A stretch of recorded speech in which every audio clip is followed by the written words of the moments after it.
Hello, my name is Colby Parrott, and today I'll be talking about my grandma, Mary Roosevelt's experience in America. My grandma grew up in a period during and following World War II. When she was very young, she remembers the scarcity of food available due to the rations imposed by the government. This played a significant role in her childhood as her neighborhood was forced to black out their windows to avoid being seen by enemy bombers. However, one time, a German plane crash landed in her town and its occupants were imprisoned shortly after for all to see. However, they turned out to be nice people and were always singing songs or playing games. In fact, she remembers that she had a great liking for the Germans and a dislike for the Americans protecting her village, who were rude and often made catcalls to the women living there. This was her first interaction with both cultures, and she clearly preferred one over the other. When she was around 7, World War II ended. Europe had been destroyed and was in the process of rebuilding. Her and her friends had plenty of fun scampering through fields and forests, building tree houses, and crossing rivers. At the time, she could safely travel hours into the woods and make it back before dusk.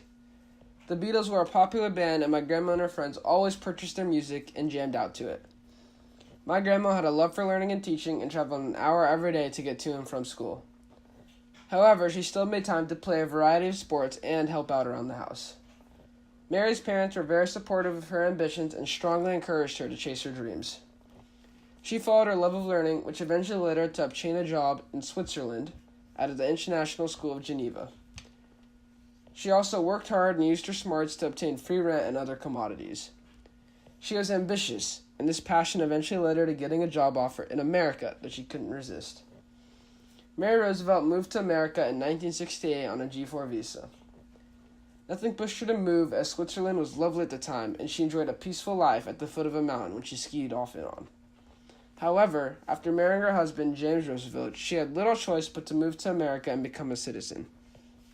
They both shared a love for skiing and often hit up the slopes in their free time. However, when she went her first time, Mary found several things to be extremely different from Switzerland. Her first time hitting the slopes in America, she saw someone unfortunately fall and tumble down the mountain. Unlike Switzerland, no one came to the man's aid and instead chose to ski around him. In Switzerland, if a man fell or was injured, practically the entire slope would stop around him and provide assistance. This was a huge culture shock for Mary, as she could not fathom how everyone could be so inconsiderate and oblivious to a man so obviously in need of help. Adding to the shock was the fact that she witnessed multiple people skiing down hills in jeans, which in comparison to the formal ski-goer worn in Switzerland, looked shabby, silly, and lackadaisical. My grandmother wore goggles, a navy blue jacket, navy blue ski pants, and a blue and white ski jacket underneath her regular jacket. While everyone was very formal on the slopes in Switzerland, they were even more formal off the slopes. At Switzerland, there are 5-star restaurants located across the resort, and there is no cheap food accessible anywhere. In America, however, it was quite the opposite. There are no fine restaurants, and everyone could be found enjoying themselves at fast food places. My grandma did not approve of this nor enjoy this, and her ski experience led her to form a negative stereotype of American culture and American as a whole. Although she is extremely happy that she made the change today, as all her grandchildren are here in America, she still loves Europe and will never forget her time there.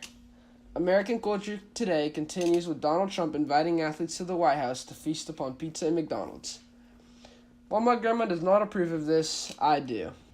I think that it is great to have a president so immersed in American culture and tradition. However, people from other countries, such as the ones in Europe, have a completely different standpoint. Regardless of politics, it is up to us as the American youth to make a change in our society. I know that whenever I go skating or play soccer, I'm always sure to help others up if they fall, or try my best to maintain good sportsmanship. Whenever I visit a foreign country, I always try my best to immerse myself in their culture and see things from their viewpoints, instead of my own.